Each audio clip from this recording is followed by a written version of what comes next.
What is up, guys? It's Flash back with some more charts, another video. It's Friday, September 19, about 10:08 a.m. Eastern. MSCR kind of woke up a little bit yesterday, so I figured I'd make a video this morning, let you guys know what I'm seeing, make some comparisons between Bitcoin and gold, and just give you my perspective on the market, where we might be headed. If you guys want to join the daily membership, I do this every single morning at around 8:30 a.m. Eastern, delivered right to your YouTube inbox. So feel free to check out the link below on the YouTube video, and we can get you signed up. So here we go. Bitcoin on the daily time frame, we're sitting at around 116, low 116s. We got up to 117 yesterday. So if you're not aware, this green line, sign line, is the 80-day Bitcoin cycle that thanks to Tradinghurst, at Tradinghurst on X, was able to put on my radar at least. And then this smaller sign line is the 30-day cycle, right? So we're kind of conflicting right now, where we're heading down in a 30-day cycle, but we're trying to turn the big 80-day cycle up, right? So, we did kind of an ABC move here. We shook it, we made a lower low, and then we got back above this local low, which signaled to me that there was going to be some sort of bottom here. Then we made kind of a 5-wave move up here into this arc, and we're going to kind of figure out if we're going to maybe come down and make one more lower low or a higher low to maybe form kind of an inverse head and shoulders, or if this 80 cycle is just going to help us grind up.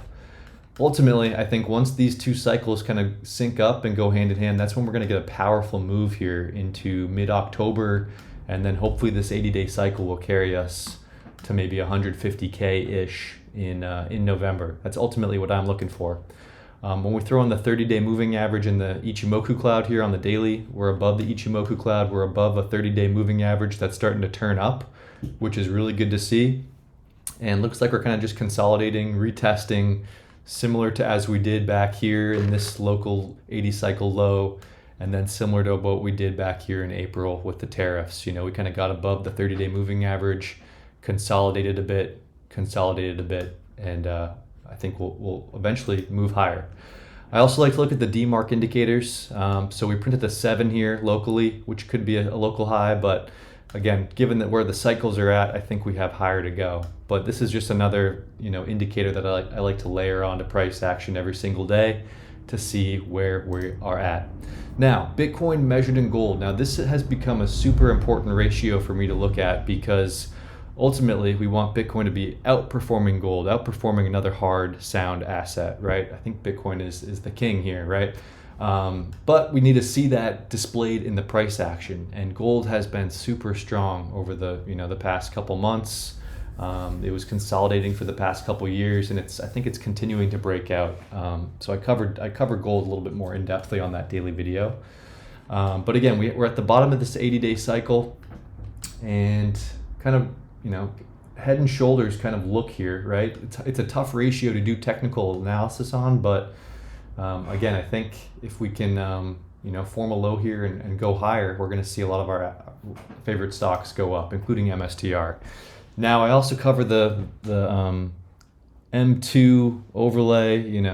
Yes, it's kind of deviated, and yes, we have some catching up to do. I'm still in the camp that I'm going to kind of let this play out and not change it too much, not trying to make it match perfectly, but see if we do catch up here to 150, 160, 170K.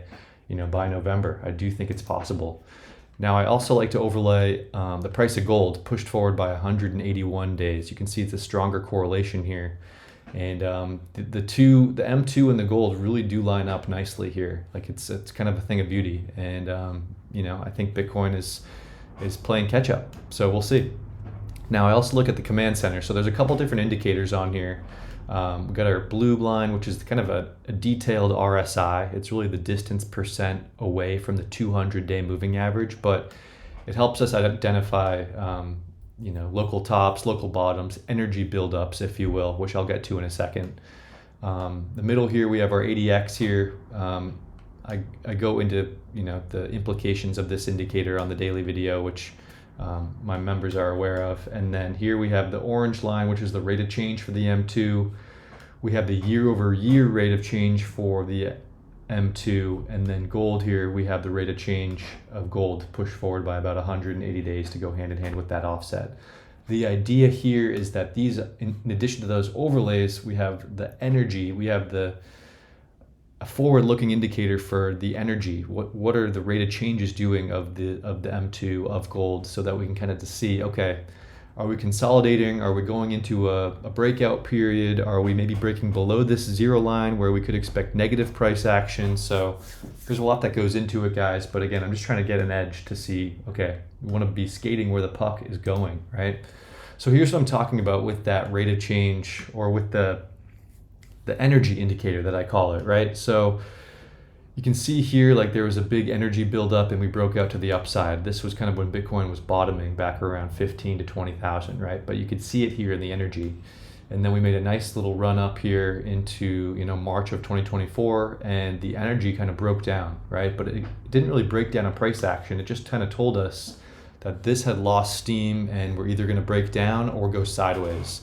And that's exactly what Bitcoin did for almost like a year, right? Before it broke out again here, it did a similar thing right here, right? But once it goes negative, that's when it's like, okay, got to be careful here, because we could go negative and negative price action, right? So all that to say, really, we have a big consolidation here in terms of the distance percentage. There's a consolidation pattern within the moving average, if that makes sense. So we want this to break out to the upside, which I think we're going to. We just need a little bit more time. But we should also be aware of, this could break down, right? And we could break down. So that's definitely a possibility. We're going to see it in the chart if it does, right? And so here's MSTR on the weekly time frame, right? I like to zoom out, really get the full picture. And we're beautifully kind of touching this channel, this lower band, and we're bouncing on the Ichimoku cloud on the weekly time frame, right? All while printing a 7 and an 8 on the DMARC indicators. Now on the weekly time frame, this is kind of a big deal, right?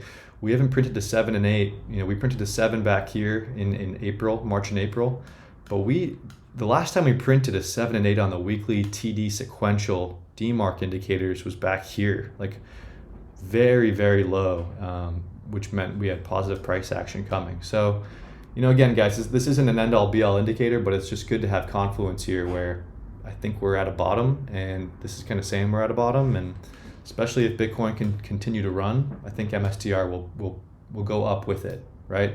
And so what does this look like? This is MSTR on the daily, right? What does this look like, this price action? Well, I think it looks a lot like Bitcoin measured in gold, right? And so that really caught my eye, and I'm like, man, MSTR is tracking Bitcoin measured in gold. I think that's like, I don't know if I don't want to say I discovered this. I think I just noticed it, but the price action is very similar.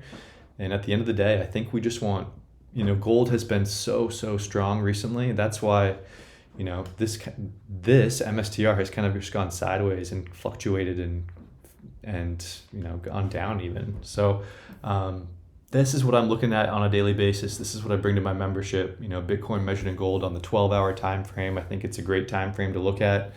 And then this is just another look at it. Bitcoin measured in gold with MSTR, the orange, overlaid. Like, these things, this ratio and MSTR just go hand in hand. So for whatever reason, the hardest money outperforming the second form of hardest money. I think that's really what MSTR cares about. So I'm not so worried about MNAV. I'm not so worried about the ATM.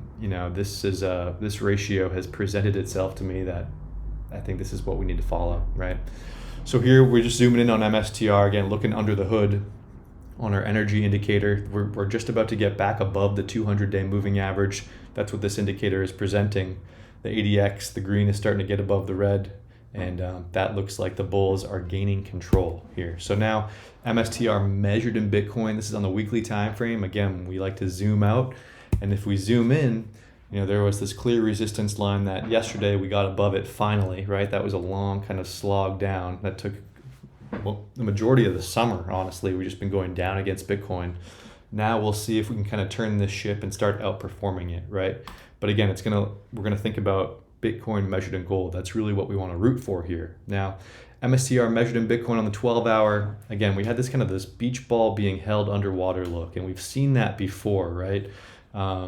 So we're going to see if this energy can get released to the upside, and if MSTR can go on another run against Bitcoin and expand against Bitcoin, right? So this is where I think MNAV and stuff can kind of come into play. Like this is ultimately, I think, like the sentiment indicator of MSTR. Like, okay, we're at a local low here. Sentiment's been kind of in the toilet. We want to see if we can again expand the energy and get some volume and get some excitement back into MSTR. And then last but not least, again, just looking under the hood at the energy indicator, we're breaking out. ADX is also looking a little bit more constructive. So that's it for me today, guys. Again, what I think really matters is Bitcoin measured in gold. And so is the 80-day cycle going to kind of carry us up through November? And can we kind of blast out of here? Bitcoin measured in gold, I think, is the main takeaway. So you guys have a great weekend. Drop me a like if you found this helpful, and I'll see you in the next one.